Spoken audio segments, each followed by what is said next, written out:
News. Jake Tapper clearly doesn't like to sleep much when he's not on the air 6 days a week covering this crazy news cycle. He's been busy writing a new political thriller, The Hellfire Club, about corruption, blackmail, and the Washington swamp. Sound familiar? Please welcome Jake Tapper.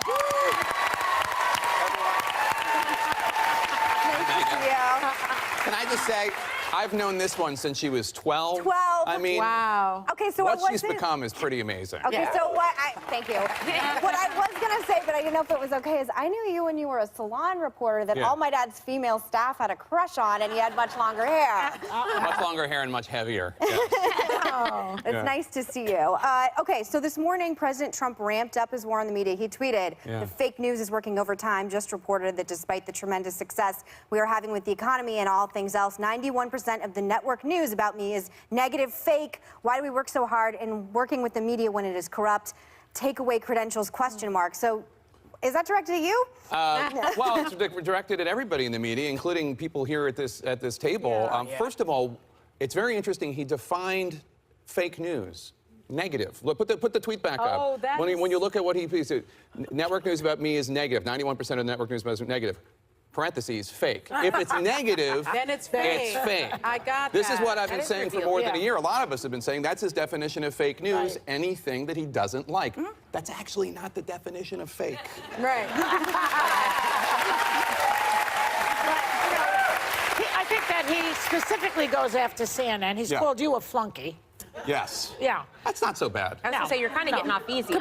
Honestly, I thought he could have brought it a little bit more than that. I think so. I was unimpressed. But here's the thing. His job approval ratings are going up, and the media's job approval ratings are going down. Yeah, it's a tough time for the media, and one of the, Why? some of the wounds are self-inflicted when we get stories wrong. That's a problem. But you have the most powerful man in the world, President Trump, attacking us as fake, and a certain percentage of the country believing it. There was a poll a few weeks ago saying 51% of Republican voters, 51% think that the media is the enemy of the American people. Not just that we're liberal or we're biased or whatever, but that we're the enemy of the American people. He started that. Also, this started a bit of a trend. Yeah, well, you do see people abroad, despots and dictators, using the president's language. There was a time that CNN, one of our great reporters, did a story on slavery. I think it was in Libya. And at that same time, President Trump attacked CNN International. The story was completely true and completely awful. And Libyan government officials used President Trump's attack on CNN International to try to discredit the story. I remember that. But they started it. I mean, Kellyanne, let's remind people, what's the word? Alternative term. Alternative facts was Yeah. her little quip. Yeah. So they started it in this administration, I think. We never heard this before. People hate the media if you're being covered, right? I mean, I remember when I was on the Straight Talk Express in 1999 and 2000, your dad had issues with the media, but he understood the need for a vigilant media. Right. And he would take issues with a story here or there. He never took issue with the need for the Fourth Estate. Why doesn't he ever give a press conference, Trump? Why do you think? Because he doesn't want to face questions from people like me and Jim Acosta and others. Well, you know? but to be fair, there's a concern that reporters aren't just reporting facts anymore, that reporters are editorializing. And you've taken some criticism. You know, people point to your facial expressions, your political cartoons. This is just my face. I can't, you know that this is just, when I hear very emotive. unrepentant BS coming my way, I have a...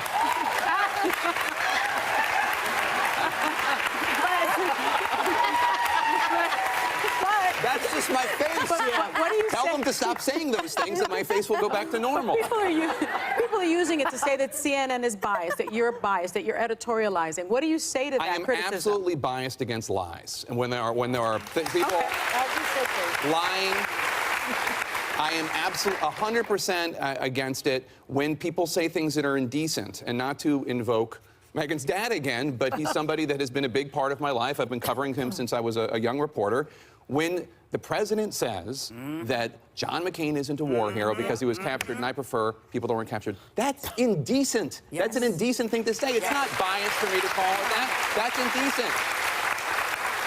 We revere our service members, and we revere our POWs, and that is just how adults behave. Well, I will say, I mean, Thank you for saying such kind things about my father, and he loved having you. We just recently talked about it last weekend, as you know. But I will say that I, like many conservatives, I do think CNN has a bias, but for some reason, I hang out with a lot of conservatives off the record. It's always like, but Jake Tapper understands. Why do you think that you haven't?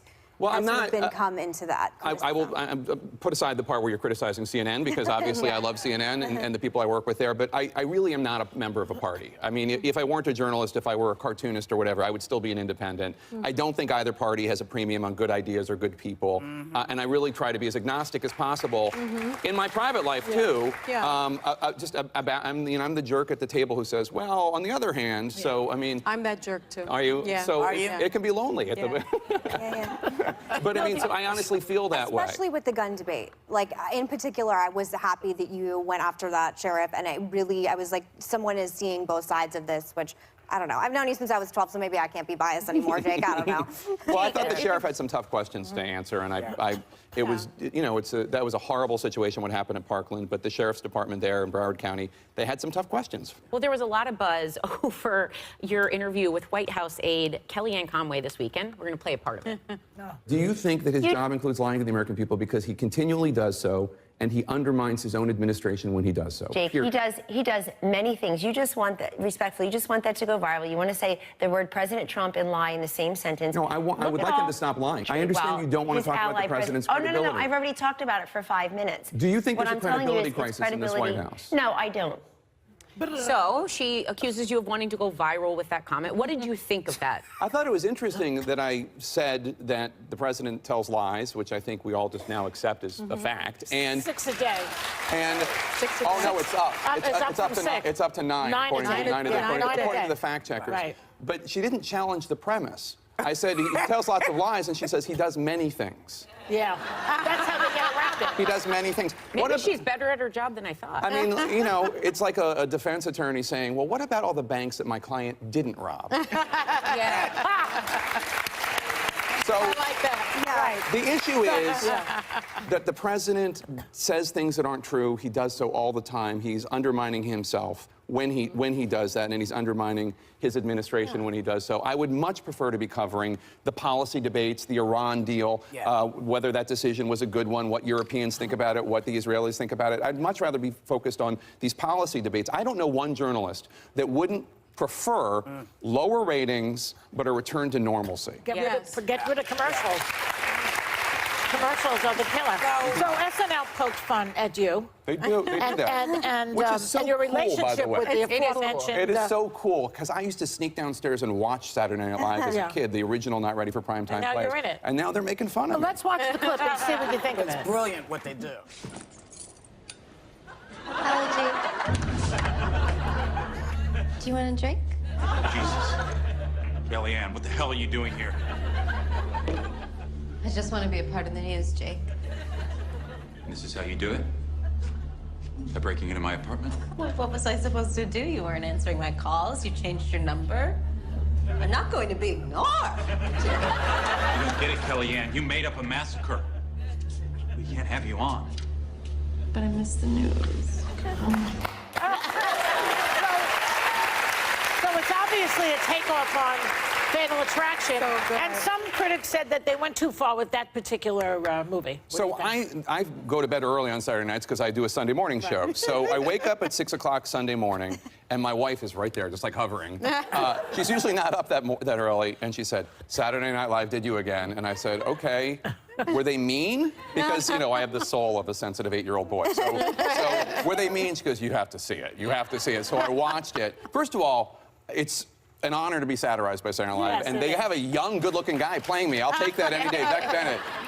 I will say that my wife was not a particular fan of the skit. She thought that it sexualized Kellyanne Conway, and that's unfair. She thought it was a sexist skit. I'm not the comedy police. I'm not going to tell you, what I thought. It's an honor just to be mentioned, as they say. But that's her opinion. that was her opinion, and that's the lens through which I saw it. Okay. All right, Jake, we're going to take a quick break. When we come back, we want to talk about Michael Avenatti and Iran. You're sticking around. Thank you. All right. Be right back.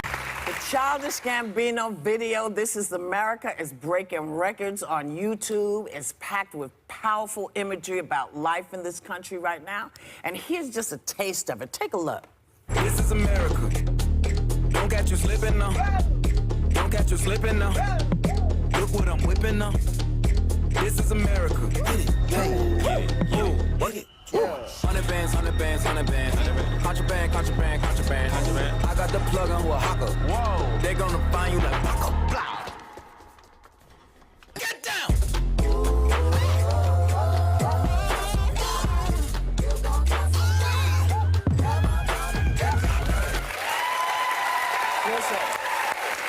To really sort of get the flavor of it, at some point when you all are near your computers, check it out because it's extraordinary. And everybody is talking about this video. And some people are saying, are they going to take the message to heart when they see it? Because the imagery is so extraordinary. There are things we couldn't show you, you know, that you should know about to understand what we're talking about. Well, in order to understand or to even have a take on this, you have to see the fact that there's violence in here. Well, there's violence, but then, you know, someone gets shot and the person that gets shot in the video is on the floor. Someone comes along with a little pad, like a beautiful pad, and to have the gun put on, which is kind of saying, you know, we treat the guns better than we treat the people who the guns shoot. So that there's a lot of imagery. That's why I say you need to see it. And you should see it like 5 times because it's had over 50 million hits, and to see what is going on in all the scenes, you have to watch it a few times. But I found he hit so succinctly the polar feelings of getting distracted, and it's fun and it's music, and then something happens and your eyes and your heart deceive you, and you think if you're not paying attention, you're not seeing what's happening. It was so powerful because I couldn't decide how I felt. I was very uncomfortable. Yeah. It was and it's amazing. supposed to be uncomfortable, I think, when you watch it. And I love the part that he's dancing, and people are looking at the dancing and listening to the music, and they're not looking at all the social commentary. They're not looking at everything else that is happening. In the background. And isn't that what we do, unfortunately, many times as Americans? You know, we sort of have the attention span of a gnat, and then all of a sudden, you know, you're moving on to the next shiny thing when there is this, you know, all of these things, that are going. People would also like to just live their lives and enjoy themselves, you know. And I thought that came through too. That you just kind of living your life, and the next, like they were talking about these women who came out of that Airbnb, these black women who were then arrested. It's like they just went out with the girls, you know. You're living your life, and then suddenly something bad happens. I thought he pulls that together too. Yeah, when we brought this up this morning, you and I had a conversation. I said Donald Glover is doing what I think Kanye wishes he could at this point. I think he's doing really interesting social commentary through art. That even people like me, you guys know how I feel about guns, it's an uncomfortable video to watch on a lot of different levels. I will say, I watch Atlanta. He has this episode called Teddy Perkins that I watch with my husband where he's in whiteface, and I'm not going to give it away, but it is some of the most compelling. I'm a horror movie aficionado. It's a horror episode.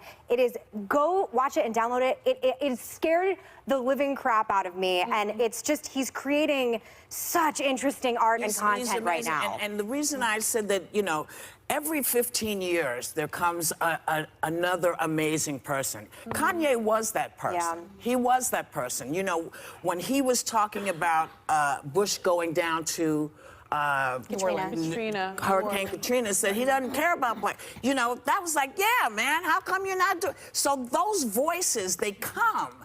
And it's... Can I say, it's not about the politics either. It's like about the art. Well, that's what I'm talking about. But it's together. It's all of a piece. And rap has been that for a very long time. And rap is about social commentary, and I love that. It's about storytelling. You certainly know much more about art than I do. No. I don't, but I know as an artist, because people don't always want to hear from artists, you know. They don't always want to know what an art... I'm just going to finish this. No, you do it. I feel like I cut you off. No, you're fine. And so when I see artists who will take a stand about something, whether they're making a political stand or they're making a social stand, I'm happy to see it because it gets lonesome out there sometimes. Well, Pablo Picasso very famously once said that art is not to decorate your walls. Art are weapons of war. Pablo Picasso. I dated him. Yes, and we're going to be talking about him because he painted a picture of you. We'll be right back. This morning, North Korea released 3 American hostages who are on their way back to the States right now with Secretary of State Mike Pompeo. Does it make you feel better about the upcoming summit between you-know-who and Kim Jong-un?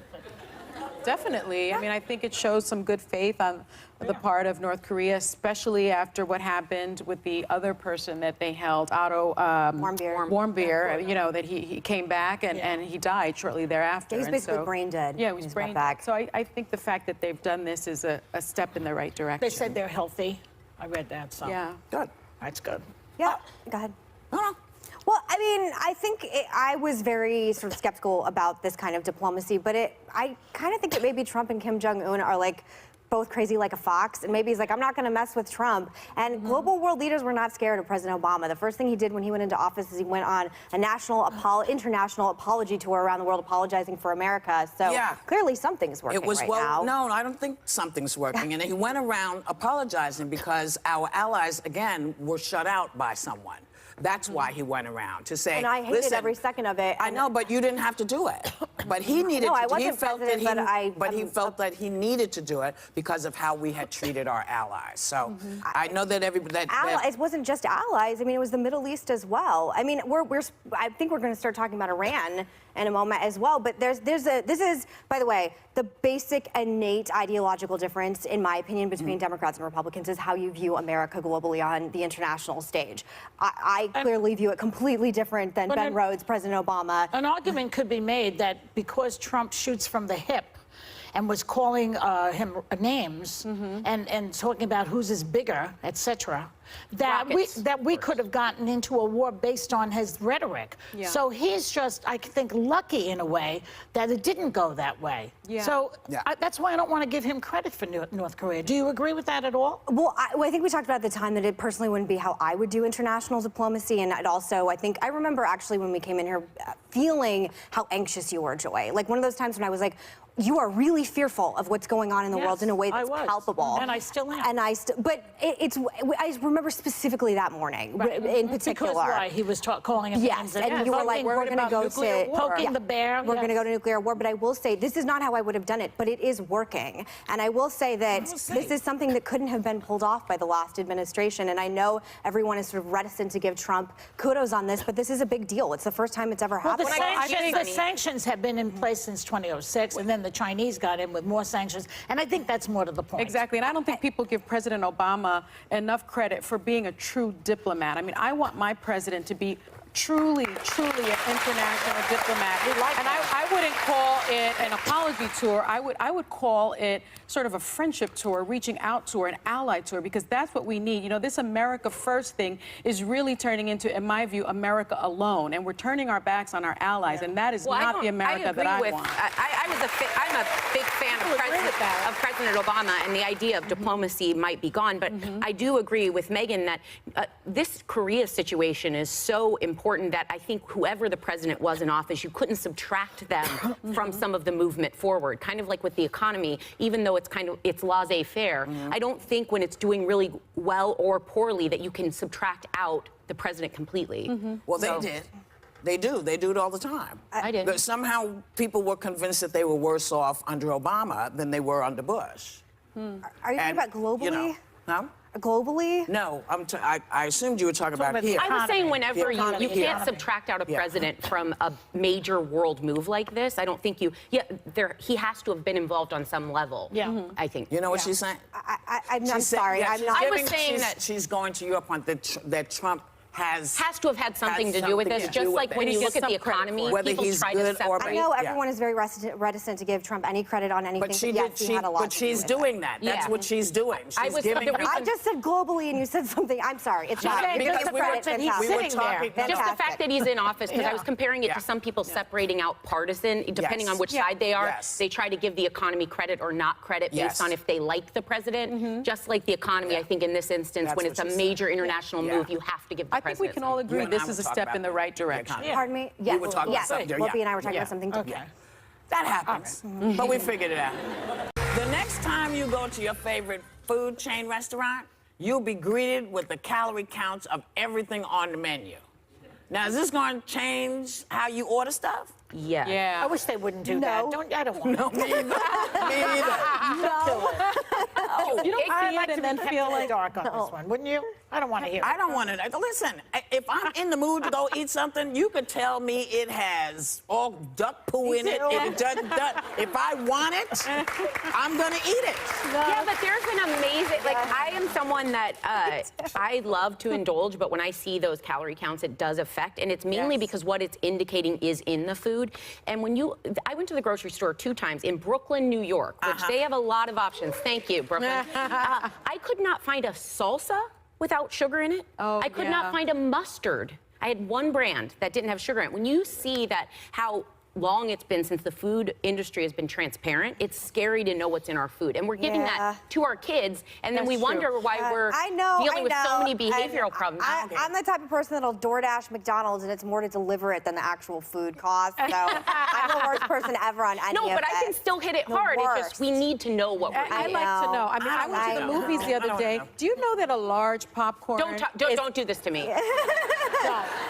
Well, remember, corn is sugar. It's a lot. Keep corn. That's when I'm hitting it hard, Whoopi, I Popcorn know. is over 1,000 calories. Okay, that wasn't funny. Well, because it's corn. Okay. You know, when Charlize like butter. Charlize Theron was here, I asked her off stage, not how did you, she gained 50 pounds for the film. Yeah. I didn't ask her how did you lose it. I said, how did you gain it?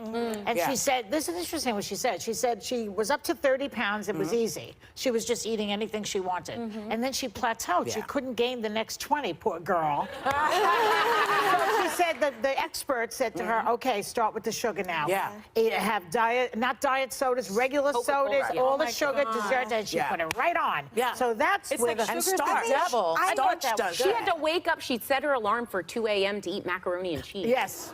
Listen, I get it. I know we need to eat healthier in the country. I know. I totally agree with you what you're saying about, HMOs and things like that. I totally understand. I'm the worst. I've been going home to Arizona so much. I've been eating so much fast food. I could probably rival Donald Trump at this point. And I'm the worst at all of it. Here's the thing. You are entitled to eat junk It's your choice. every now and then. Yeah. But if you want to know, then you look. But to me, I think it's trying to shame people into doing something that, they may not be able to do. This might be the indulgence they get to have, and I think they should have it. Yeah. But like she says, it's a lot of hidden calories. Well, but there's hidden. I'm sorry. know. There's hidden calories in everything. You don't know what's in any of your food. But Those little I can mints tell you eat you, have calories that's a and lot of some sugar sugar. you're putting in your system. Yeah, you eat those mints like crazy. Yeah. She pops those But mints you in eat them every like second. hors d'oeuvres at a She don't wanna cocktail know party. either. It's like it's a lot of mints. Don't give me that. Oh, well, we should. No. But our country is suffering from Obesity epidemic. obesity. We Yes, have the this country obesity is. epidemic. And you know why? Because there is no way, there's no cookbook for the bodega. There's nothing telling. that is There's true. no places. It's about poverty, too. That's for what I people. said.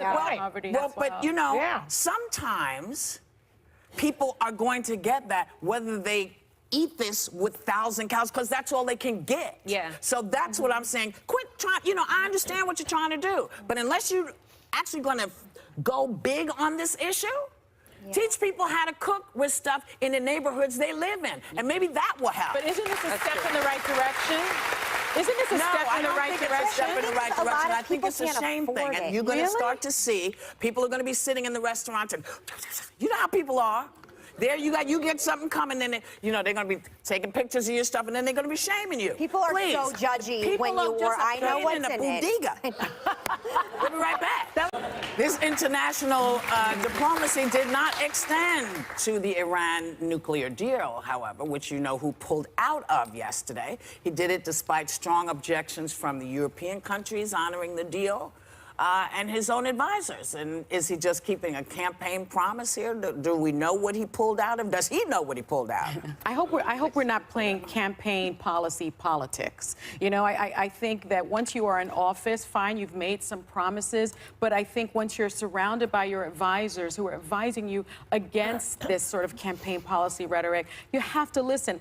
To me, when you think about the Iran deal, again, this was diplomatic. It was not only the United States, but it was just our allies also agreed that this was the best way forward in terms of diplomacy. And now you have you have Mathis who's saying, yes, I think this was a bad move for our national security. So why isn't to pull out? So why isn't the president listening. Because when he pulled out of TPP, which Obama was into, he Wasn't pulled down out with of it. he wasn't down with it. He pulled out of the Paris Accords, which Obama was down with. He's pulling out of Iran, which Obama. Now, what's trending here? Do we see anything happening here?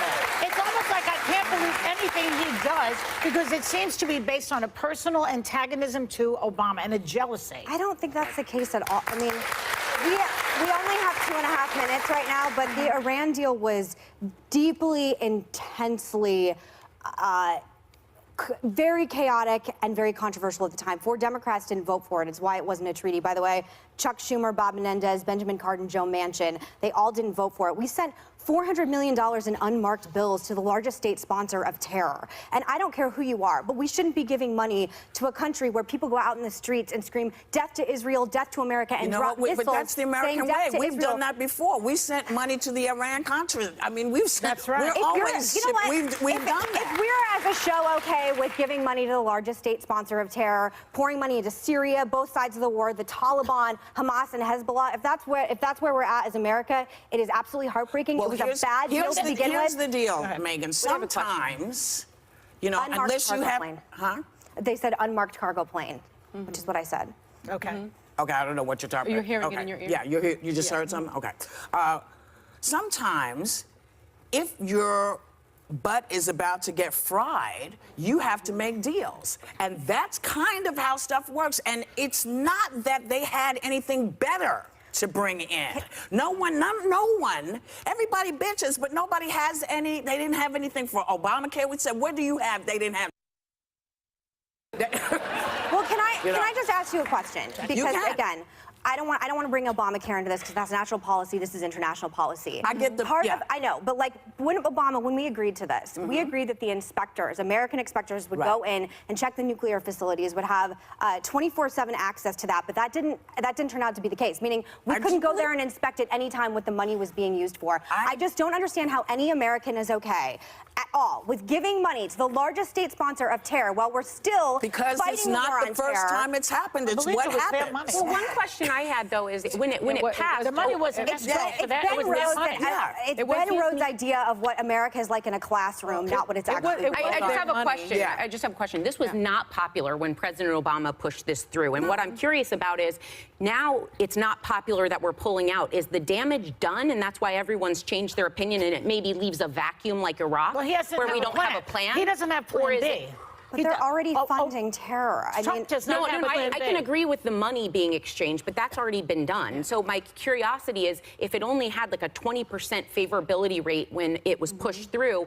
why are people now mad if it's being undone? Because why Iran is has been complying with it, and No, it they has have not. Yes, They they have. have. Actually. And it has worked. And you know, for has me, not worked. That is that is Let so. her finish. Let her finish. Go ahead. I think it has worked. I think that we'd be in a much worse place. I think the region would be less stable. I think it's this pulling out separates us from our allies. I also think that we've got to remember France, Germany, and allies Britain, in Iran and Russia Syria? and China also signed on to this. So Russia and now China, you which fast. you rage against all the time about our relationships with Russia. So now you're telling me that we should do what Russia does as well. I'm sorry. It is difficult for me to sit here and accept that we should be funding terror, which is and I cannot get behind it. Here's what's hard for me to accept.